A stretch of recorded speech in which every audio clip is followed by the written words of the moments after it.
The evening had fallen into a quiet lull, leaving me alone with my thoughts, oblivious to the hushed whispers and curious glances directed my way. The source of their amusement wasn't my awkward solitude, but a shocking revelation about my own life, one I was the last to uncover. They found it particularly amusing that I had been completely blindsided, unaware of what was happening right under my nose. How could a man be so oblivious to his wife's infidelity? Ethan Holloway, a man who claimed to know my wife quite well, was regaling his friend Liam Preston with a tale of seduction. He described how he had lured my wife away at a party the previous week. Meanwhile, I was miles away, called to investigate a break-in at a local art gallery. I was gone for about 2 hours, returning just before the night drew to a close.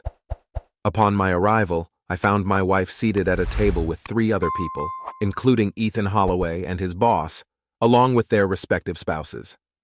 My name is Lucas Hayes, and I'm an insurance investigator for a well-established company specializing in high-value property claims. This line of work might be unfamiliar to many, but I've been immersed in it since graduating college over 15 years ago. At 37, I consider myself to be in the prime of my life. My job involves delving into incidents that could lead to substantial compensation claims, primarily thefts, robberies, and occasionally multi-vehicle accidents. I'm highly skilled at what I do, having built a solid reputation within the industry. My expertise is often sought after by other companies who are willing to pay a premium for my services. While my work requires frequent travel, it's rarely for extended periods. If a lengthy investigation is necessary, I have a dedicated team who can remain on site to complete the task. I've been married to Lila for 14 years, and we have 2 beautiful daughters, Elena, who is 10, and Sophie, who is 8. Lila, a year older than me, also works at the same company as a personal secretary to Henry Carter, the company president. We were married before she joined the company, but I encouraged her to apply after she lost her previous job. Although hiring her required HR approval due to nepotism policies, they ultimately agreed because of my standing within the company.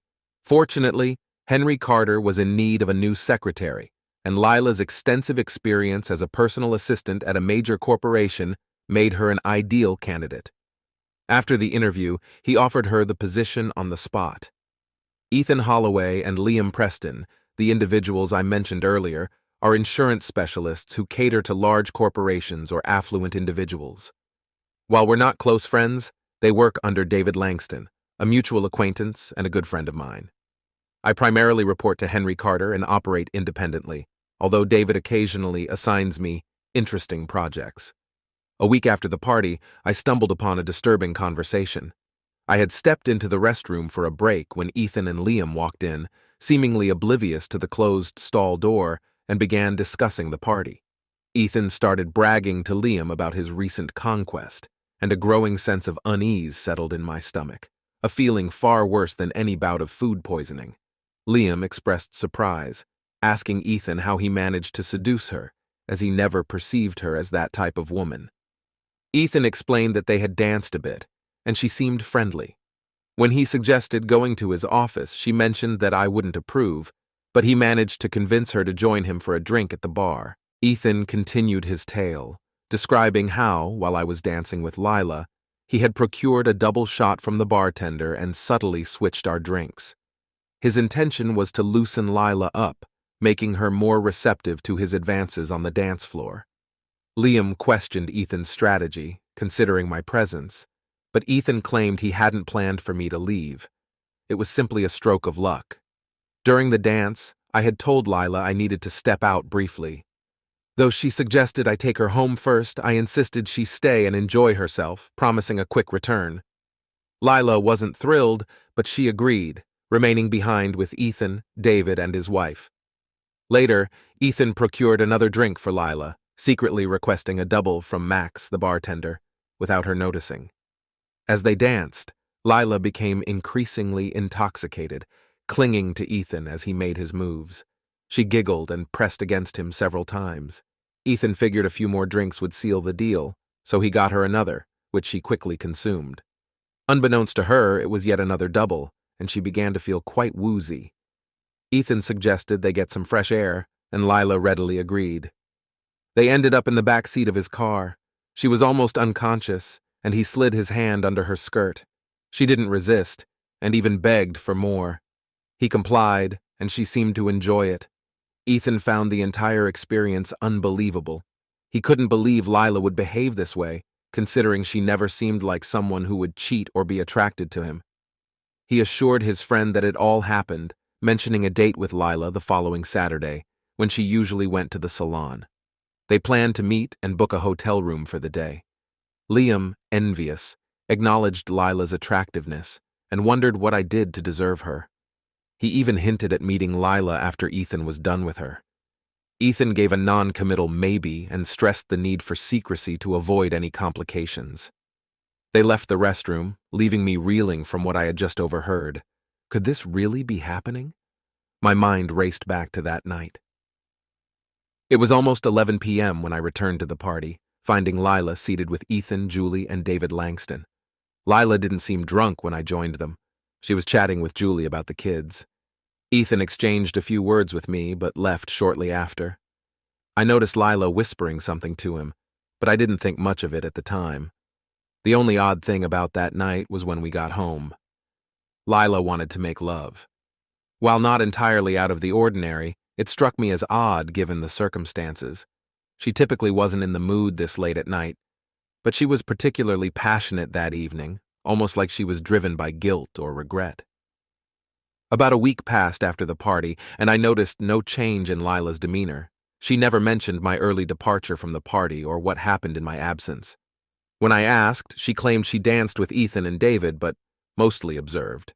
She said she and Julie talked about school and the kids' activities, and that was it. She even suggested she would have preferred to come home when I left, implying I needed to keep a closer eye on her. "Do you have any plans for this Saturday?"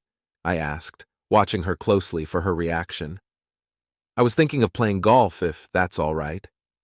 "This Saturday, right after lunch, I'll be at the salon," she replied, seemingly casual. "It'll take me an hour, maybe an hour and a half. Where are you heading?" "To the golf course," I answered, feeling a knot tighten in my stomach. How did Ethan know about her plans if she hadn't told him? I hadn't known about it either. It all felt uncomfortably real. "I'm thinking the country club. Maybe you'll see if Liam Preston wants to join.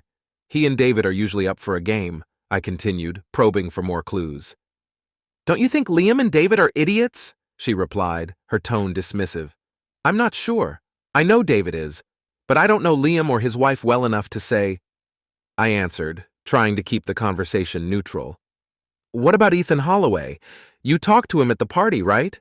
Maybe he'd like to come along," I suggested, watching her reaction closely. Lila turned and gave me an odd look, pausing before responding. "Why would you want him to come? Has pardoned my language, an idiot. I had to dance with him a few times at the party, and he really creeped me out. He's still an idiot." Now, I was wondering if she was trying to dissuade me from inviting him or convincing me she disliked him. Either way, it was unusual for her to speak about someone like that. "Oh, I don't know much about him, but he's Liam's friend, and they seem close. Maybe it's not a good idea. I'll just call Sam and Owen. They're always up for a round," I replied, backing off the topic.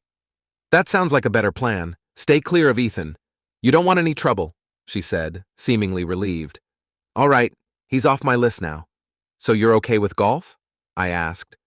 "I'm fine with it as long as I'll still be at the salon. How about dinner at the Cypress Inn afterward?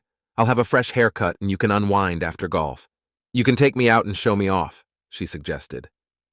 "I dropped Sophie and Elena off at my parents'," she added. I agreed, and we arranged to meet at home at 5:30 on Saturday to prepare.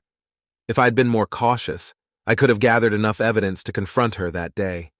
It would have been fitting to lay it all out over dinner at one of the city's finest spots. The next day at work, I headed to the control room to gather some gear for tracking my wife and her lover. I decided to take one of the company surveillance vans, leaving it in the lot until Saturday morning when I went golfing. I grabbed 2 small transmitters for her purse and car and a GPS unit for her vehicle. It would pinpoint her exact location at any time. The van was equipped with video capabilities, but I wasn't sure how to utilize it since Ethan mentioned a motel. Filming was out of the question. Perhaps I could conceal a camera in her jacket, but only if I knew she'd wear it. I could try, but it was uncertain. With the GPS unit, I could track her movements, tapping into its signal with the van's equipment. It had local street maps pinpointing her location within 30 meters. The audio transmitters would capture any conversations recorded within the van. All of this could be automated, so I didn't even need to be present in the van. I just needed to leave it about a mile away from where she was last week. My plan was to spend the rest of the week observing. I'm quite skilled at this since it's my profession. I observed Liam and Ethan, but didn't notice anything unusual. Normally, I visit my wife at least once a day, but lately I've been visiting a bit more frequently. Although I hadn't seen anything suspicious yet, I decided to gather information from Liam. He explained that he was working on policies for a large factory complex, and I used to spend some time examining the site and developing contingency plans for potential disasters. This is known as risk analysis and as part of the risk insurance process.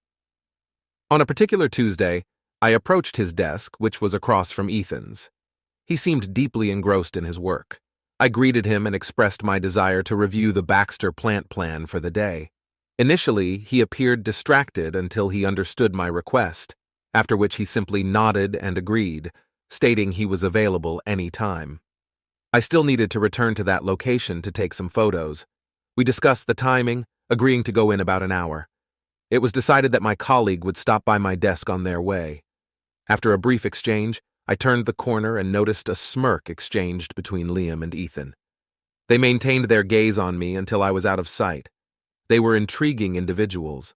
I resolved that Liam would face consequences for his actions. Although he wasn't directly involved, he colluded with Ethan and made disparaging remarks about my wife.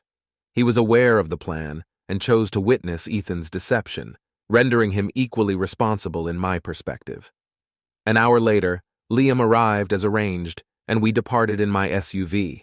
I discreetly installed one of the small transmitters in the car console, which could record any conversation within or near the vehicle.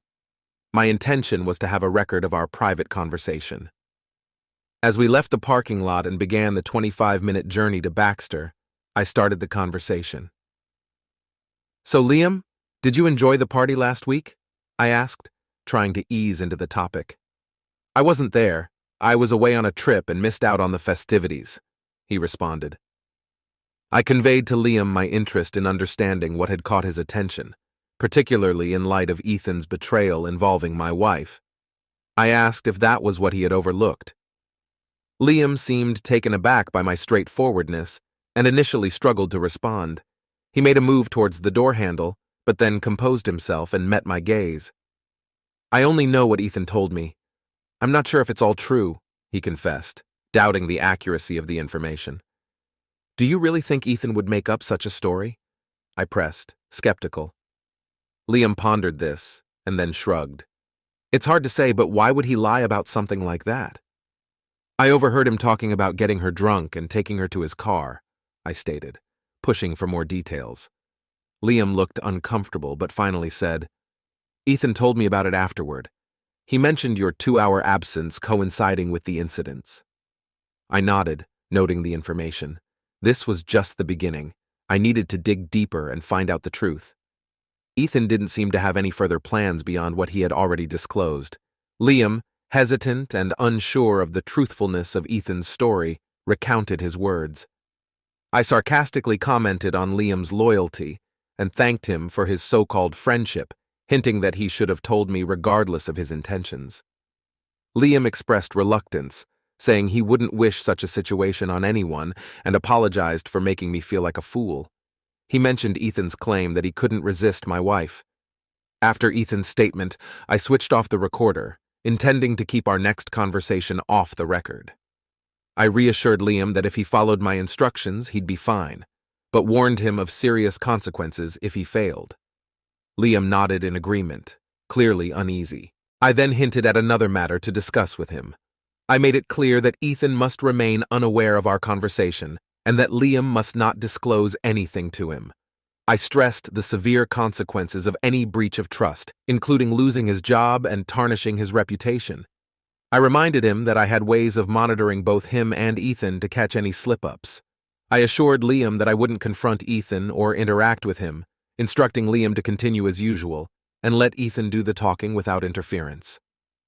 With the truth in hand, I instructed Liam to heed my warnings, assuring him everything would be fine if he followed my instructions. After that, we barely spoke, spending the next 2 hours in silence. Liam did his job, and I did mine, getting the information I needed while keeping Liam in the dark about my plans. It wasn't necessary for him to know everything just yet. The week dragged on, with me keeping a close watch on Lila. Although she didn't show any suspicious behavior, I remained vigilant. Wednesday evening came, and the kids went to their dance class, which ended around 9:30. I sat in the living room watching TV when Lila joined me, settling onto my lap. She wrapped her arms around my neck, pressing her cheek against mine. "We've got about 2 hours before I need to pick up the kids. How about we make love?" she suggested, her voice a mix of seduction and urgency. Despite my anger and frustration over the situation, I was still human. Against my better judgment, I felt myself getting aroused. I held her tightly, kissing her passionately. "Take me upstairs to our bedroom right now. I want you, and I want it now," she whispered urgently. Without another word, I followed her upstairs, admiring her figure. We undressed and then engaged in intense, passionate lovemaking. Afterward, we lay in each other's arms, basking in the afterglow. For a moment, I pushed aside my doubts and fears that everything would come crashing down. I wanted to believe it was all a lie, but reality had a way of creeping back in. "That was amazing, darling. We need to do this more often, don't you think? We've been out of sync lately. Let's not let that happen again," she said, her voice soft and content. "Agreed. I'll make sure of it. How much time do we have? Do we have time for a quick shower?" I asked, trying to keep the mood light. "I have to pick up the kids after 9, but we can delay it if you want. Now, or should we wait until our date on Saturday night? I could ask the kids to stay at their grandma's for the night," she suggested. "Okay, you've got golf, and I've got a hair appointment. Then we have our dinner date, and afterward, I'm all yours. Anything else planned for Saturday?" I inquired. "Okay then, we're set," she said, quickly dressing and heading out to fetch the children. I lay there for a while, reflecting on what had just happened. How could she be so affectionate and intimate with me if she was involved with someone like Ethan Holloway? I knew she was clever, but was she also a skilled actress? Something didn't add up, and I was determined to find out the truth. On Saturday, while she was out, I checked the transmitters and confirmed they were working. My plan was to install them in her car on Friday night and in her purse. Everything was in place except for one final piece of the puzzle: the name and location of the hotel Ethan had booked. I needed Liam Preston to get that information for me. If he didn't, I'd have to resort to more persuasive methods. The following morning, I called Liam and arranged to meet him in the third-floor cafeteria. He agreed without hesitation. When he arrived, I was already seated at a table, my coffee growing cold. He joined me silently, and I wasted no time. "Liam," I said, my voice low and steady, "I need you to find out from Ethan where he's taking Lila on Saturday. I need the motel's name and location. Catch him alone and ask him. Tell him you suspect he's deceiving you, and that you'll trust him if he tells you the truth." I left no room for argument in my tone. Liam hesitated, the fear of my reprisal evident in his wide eyes. Eventually he agreed, but asked how I'd verify if he was telling the truth. "Don't worry about that," I assured him, a cold smile playing on my lips. "I have my ways." As he left, I discreetly slipped one of my transmitters under his jacket collar. He was so nervous, so consumed by his own fear, that he didn't notice a thing. Back in my office, I activated the receiver and listened intently. I heard Liam return to his desk and start talking to Ethan. Liam invited Ethan to meet him in the copy room in 10 minutes, to which Ethan readily agreed. Liam then questioned Ethan about potential marital issues. Ethan, defensive, claimed everything was fine and mentioned seeing me the day before, seemingly doing well. Unsatisfied, Liam pressed him about his plans with my wife for Saturday, specifically mentioning a motel. Ethan, insistent on his truthfulness, offered proof if needed. He revealed that he had booked a room at the Skyview Motel on Statler Street for Saturday night, with check-in at 2 p.m. and my wife arriving by 2 p.m. He even suggested calling the motel to confirm. After confirming the details, Ethan made a disparaging remark about my marriage and warned Liam not to meddle in their affair. Despite Liam's apparent concern, he nodded in agreement, clearly shaken. Ethan remained indifferent, suggesting that if my wife was interested, so was he. I switched off the receiver, a mix of disbelief and anger churning in my gut. I had hoped Ethan would admit to lying, but instead he confirmed everything, leaving me unsettled. Now, with the motel address in hand, I planned to set up surveillance equipment in the van. My mind raced with possibilities. I could park the van there on Friday night, activate the gear on Saturday at noon, and keep my distance to avoid witnessing my wife's betrayal firsthand. The only thing I could do now was gather concrete evidence to confront Lila, Ethan, and Liam. My first move was to call the motel, and they confirmed Ethan's booking. At least that part was true. With that confirmation, I had to buy some time until Friday evening. Then an idea struck me. What if I captured them entering the motel room on camera? I decided to visit the motel that day and scout the area. Inside the Skyview Motel office, I waited for the clerk, a shady-looking character who seemed perfect for my purposes. Honesty wasn't what I needed right now. "Hello, friend," I said, flashing a convincing, albeit fake, badge. "I'm an investigator for an insurance company, and I need some information. Here's my ID and a warrant." A slip of cash I discreetly placed in his hand didn't hurt either. "Sure. What do you need?" he replied, his eyes lighting up at the sight of the money. "I need to confirm Ethan Holloway's reservation and get a room number," I said, my voice calm and authoritative. He checked his records and shook his head. "No room assigned yet." "How about you assign a room on the first floor overlooking Statler Street?" I suggested, slipping him another $50 bill. After a moment's hesitation, he nodded and gave me a room number that was perfect for my needs. I informed him about the van and my intention to park on his property. He shrugged indifferently. "Thank you," I said, slipping him another $50 for his discretion. His sly grin as he pocketed the cash told me he'd keep quiet. As I left, it dawned on me that I could capture the footage I needed by positioning the camera through the front window of the van parked directly outside their room. My plan was set. Friday at work was a challenge. My mind was elsewhere, replaying Ethan's callous words, picturing Lila's betrayal. To distract myself, I headed to Henry Carter's office, using the excuse of discussing a recent art gallery robbery. Although the details weren't urgent, my real motive was to catch a glimpse of Lila as I walked through the hallway. Her face brightened upon seeing me, and she waved me over to her table. "I've been seeing more of you lately," she said, a playful smile on her face. "Not complaining, but what's changed? Anything I should know about?" "Nothing much," I replied, forcing a casual tone. "Just enjoying being around you more." "Is Henry in?" she asked. "He is. Want me to introduce you?" she offered. "Yes, if possible. I need to discuss some matters regarding the art gallery," I explained. Entering Henry's office, I engaged in conversation. Despite his youth, Henry had earned a strong reputation. He had spearheaded various ventures, including the site I worked on, and held a substantial stake in the company.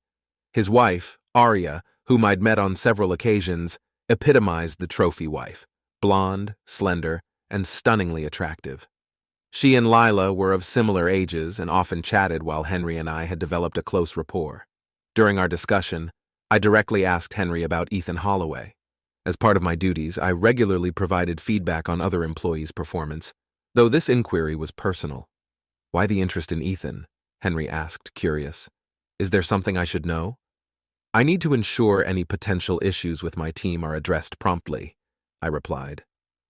"Well, I do have some concerns about Ethan," Henry admitted. "I'm not particularly fond of him or Liam. I might have more to share this week, and if things go as anticipated, how about we touch base at my place on Sunday? If not, we'll reconvene on Monday." "Let's wait and see," I requested. "Please keep this between us." "Agreed," Henry said. "I trust your judgment. You've always been fair in your evaluations. By the way, I'd like you to reconsider the vice president position I proposed. I haven't discussed it with Lila yet, but she deserves to know. If you don't inform her soon, I will. I'm waiting for the right moment, I replied. This entails significant changes for us, so I needed time to deliberate. I'll give you an update next week. Sounds good, Henry said. Think it over. Weigh your options. We'll talk soon. Leaving Henry's office, I exchanged a few words with Lila before heading toward Liam. Posing at his desk, I made a loud comment about Baxter's performance, ensuring Ethan overheard. I then subtly signaled to Liam that I knew about his conversation with Ethan, which surprised him. Though neither of us spoke further, I patted him on the back and discreetly removed the small transmitter, leaving him unaware. Wrapping up the day without interruptions, I waited for Lila before heading home. I planned to tell her I needed to drop off the van and would be a bit delayed. She kissed me goodbye and left. I noticed Ethan standing by the door, watching her leave. He glanced at me briefly before returning to his seat. Afterward, I parked the van and ensured the camera was correctly positioned to capture the room the clerk had assigned. I secured it and reminded the motel owner to let it stay there overnight, perhaps until the next day. Slipping him an extra $20, I thanked him for his cooperation. He pocketed the money and shook my hand, sealing our deal. Returning home, Friday night brought an unexpected twist. Lila had ordered pizza for the kids and arranged for them to spend the evening at Grandma's. When I asked her why, Lila explained that she had enjoyed our Wednesday night so much that she wanted to continue the trend. Did I mind? Not at all. As Friday night unfolded similarly to Wednesday, a gnawing feeling took hold of me. Despite enjoying the experience, I couldn't shake off the unease. Where had she learned these new techniques? Later, when I asked her about it, she giggled, reached over to her nightstand, and handed me a book. It was an article about lovemaking after 35. The pages contained many of the things we had done the past 2 nights. I found pleasure in our activities that night, striving to fulfill her desires, even though the entire situation felt surreal. We spent most of the night entwined, and I made a mental note to get some Viagra for future encounters. As we lay beside each other, I finally gathered the courage to ask about her newfound enthusiasm. Lila, I love what we've been doing, and I want to make you happy. But I need to ask, where is all this coming from? Why now?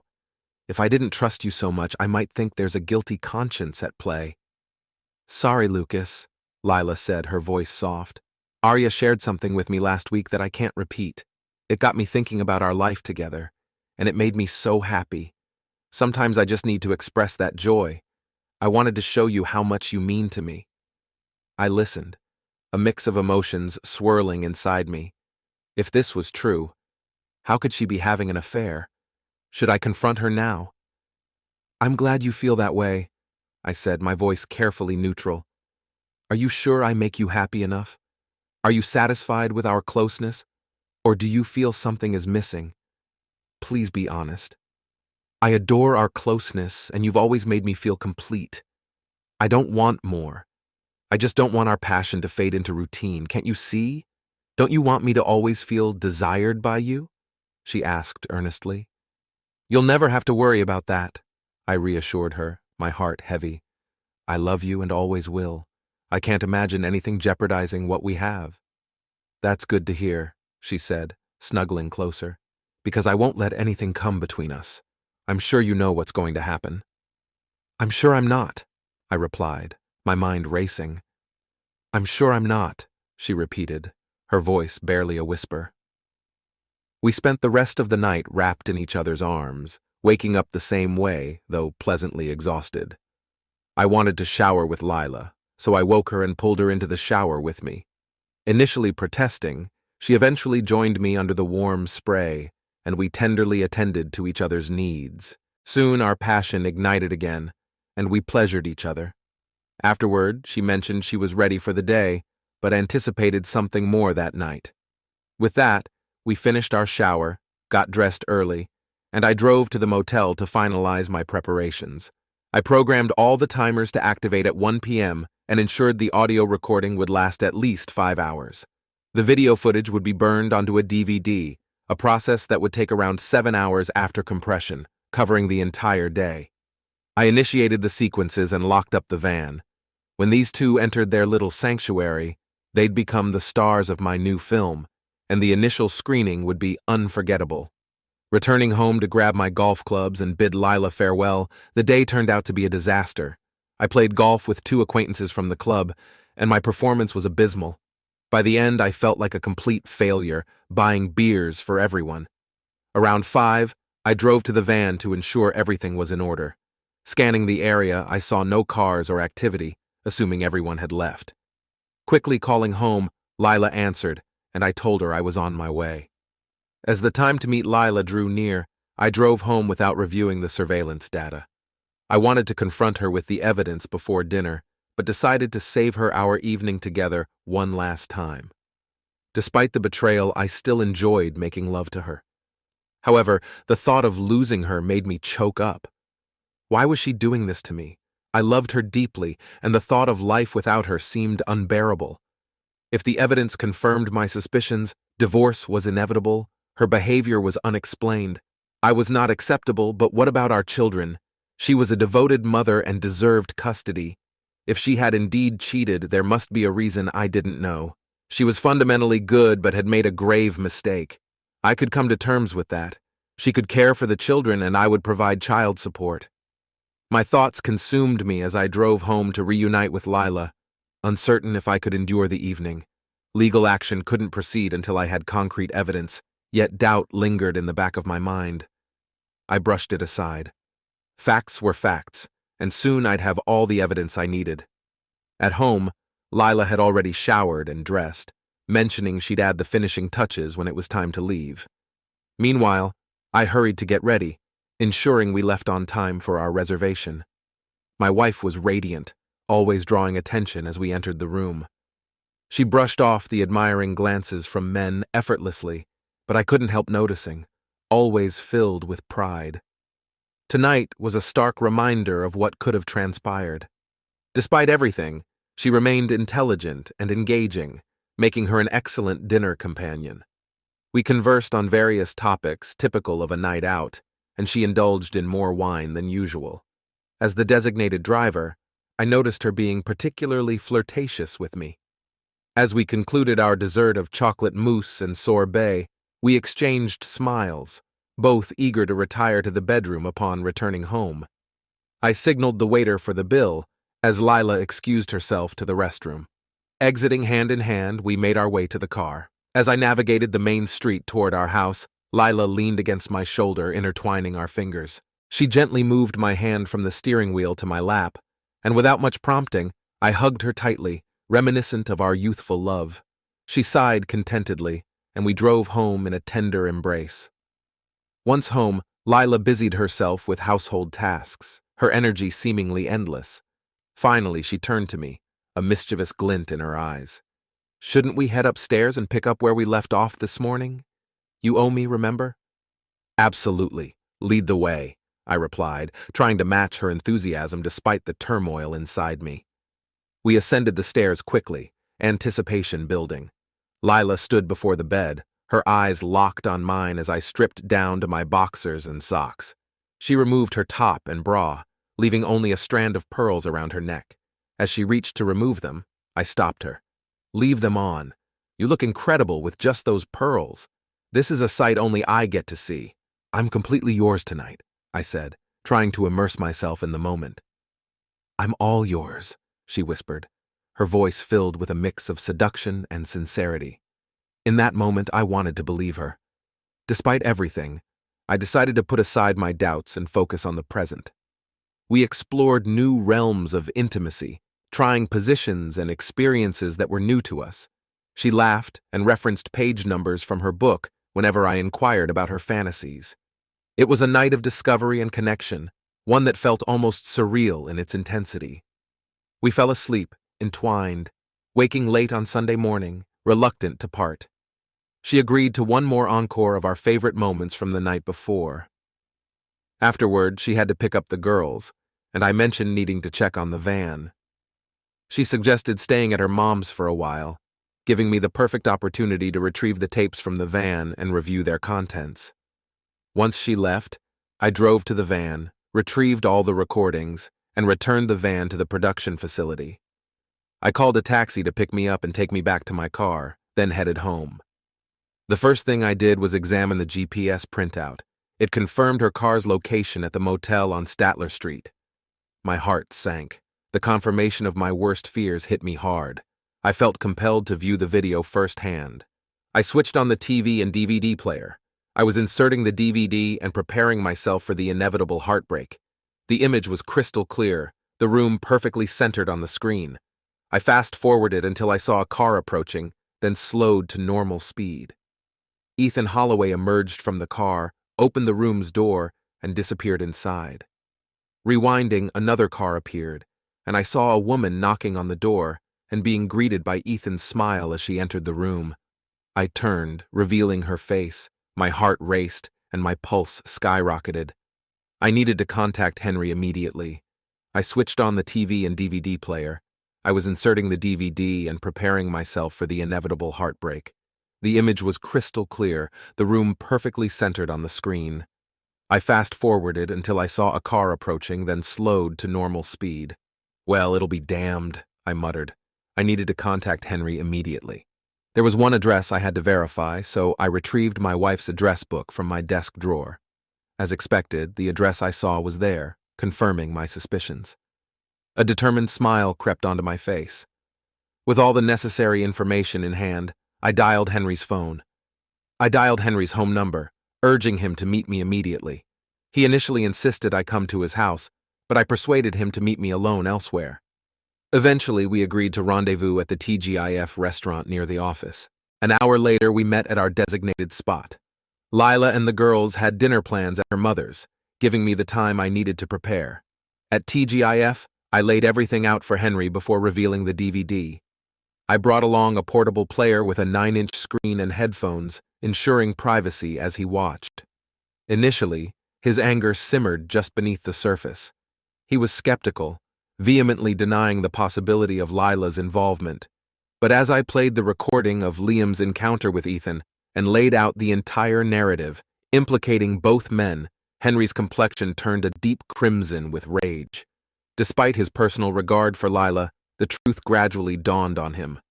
Watch the entire DVD before you pass judgment, I advised, sensing his inner turmoil. As Henry watched the footage, his expression shifted from disbelief to pain. Sensing his need for privacy, I looked away, allowing him to process what he had seen. When he finished, he met my gaze, waiting for my response. Once composed, I made my request, my voice firm and unwavering. I want them both terminated for breaching the moral clause in their contracts, effective by Monday afternoon. The evidence I've provided gives you the authority to act as you see fit. I won't mention this again. Henry's surprise gave way to a resolute nod. You have my word. This will be handled first thing Monday, and I'll personally escort them off the premises. They're dead to me. There may be further action I'll take, but it's best you don't know the details. Understood? Agreed, I replied, handing him a bag containing all the surveillance data except for one small cassette which I kept for my own purposes. It was necessary for my plans regarding my wife. Henry and I continued our discussion for another hour or so, making additional decisions to address later in the week. We parted ways with a handshake, and before I left, Henry addressed me once more. Lucas, you've handled this with a level of integrity and composure that's admirable.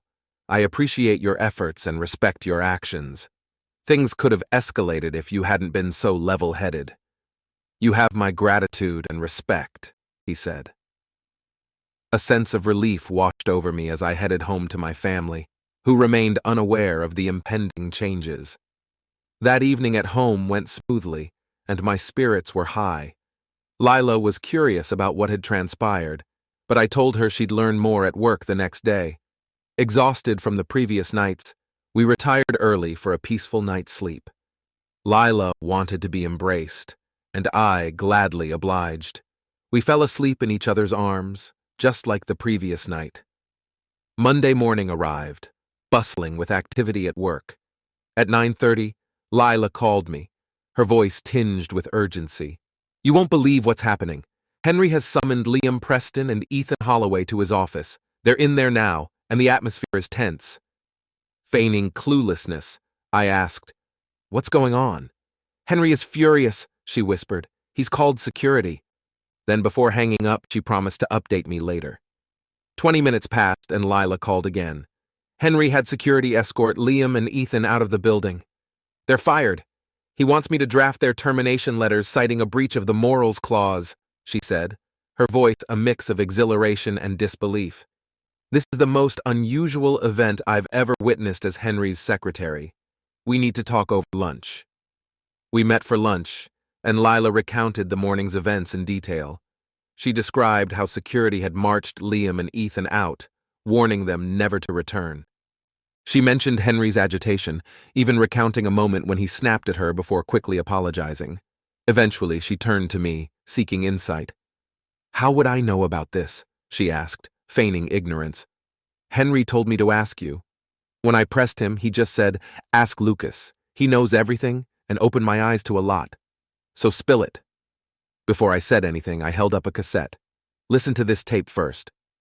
I handed her the cassette of Liam and Ethan's conversation about the motel. She listened intently, her expression turning pale as she reached the end. Removing her headphones, she exclaimed indignantly, "This is absurd! It's a lie! I never went to any motel with him and never would. You can't trust this recording. Did you show this to Henry? Does he believe this nonsense too?" "No, he doesn't believe Ethan, and neither do I," said, calming her slightly. "But I have something to explain, and I need you to listen without interrupting." Lila nodded, still visibly shaken. "I overheard Liam and Ethan talking about a week ago," I began. "Ethan boasted to Liam about an encounter with you at a party, claiming he got you intoxicated and took you to his car. He provided explicit details, and Liam seemed convinced. In fact, Liam was so impressed he wanted in on the next rendezvous." Lila tried to interject, but I pressed on. I needed to know the truth, so I instructed Liam to confront Ethan, who admitted to booking a motel room on Statler Street for Saturday afternoon. "During your hair appointment, that raised alarms. How did he know about your appointment unless you told him?" "I never told him," she protested. "I was at the salon, like I said. My salon is on Statler Street, but I had no idea about any motel rendezvous. You don't believe me?" "I do believe you, Lila," I reassured her. "But I had to verify everything. I used a company surveillance van to monitor your car and record anyone entering the motel room. I reviewed the footage on Sunday. A woman did visit Ethan, but it wasn't you." "Who was it?" she asked, bewildered. "It was Arya, Henry's wife," I revealed. "I suspected something was off after talking to David Langston. He said you and his wife only drank soft drinks at the party and stayed together the whole night, even asking her to stay by your side to deter Ethan. I realized Ethan was diverting attention from his true companion." Lila's eyes widened in shock. "So did you really doubt me? Did you set up surveillance to spy on me?" "I had to be sure, Lila," I said. "Ethan's lies created doubt, but I never doubted your integrity. I needed to uncover the truth, and unfortunately, it implicated Henry's wife. He was devastated when I told him." We talked further, reluctantly returning to work. Lila accepted my explanation, though she was hurt by the surveillance. I felt no regret for uncovering the truth. Our relationship was now stable, and I was determined to keep it that way. The rest of the day was a blur of normalcy until Lila informed me that Henry wanted to speak with her that evening. She seemed to believe my feigned ignorance. During dinner, amidst the usual chaos with the girls, Lila found a moment to share her conversation with Henry. He talked about the importance of trust, respect, and love in a marriage, and the devastation of losing it all. Then he confided in her about Arya's actions and asked for her advice. "What did you tell him?" I asked, intrigued. "I encouraged him to reflect on his love for Arya and consider forgiveness if possible," she replied. I urged him to have a candid conversation with her, but cautioned against prolonging the decision if reconciliation seemed unlikely. He seemed receptive. "Did he mention anything about me?" I inquired. "No, nothing specific. Why?" she asked, sensing more. "Well, yes. Henry extended an offer for me to become Vice President of Investigations," I revealed. It involves overseeing all investigators globally and offers substantial financial rewards and benefits, including shares. We could choose to live in California or Florida, though I'd still report to Henry. Lila's excitement was palpable. She leaped into my arms, overwhelmed with joy. When did this happen? Is this in recognition of your actions today? Actually, he proposed this 6 months ago, I explained. I wasn't ready to consider it until now. The thought of losing everything made the decision more tangible. Last week, I feared I might lose you, and it prompted me to reevaluate. Lila held me tightly, her voice filled with conviction. Lucas, you could never lose me like that. I won't stray ever. It's out of the question. Do you understand? I understand, I murmured, holding her close. We held each other, the weight of the past week lifting. Our future seemed clearer now, and I felt a renewed sense of purpose. Exhausted from the emotional roller coaster, we retired early, falling into a deep, peaceful sleep, ready to face whatever came next together.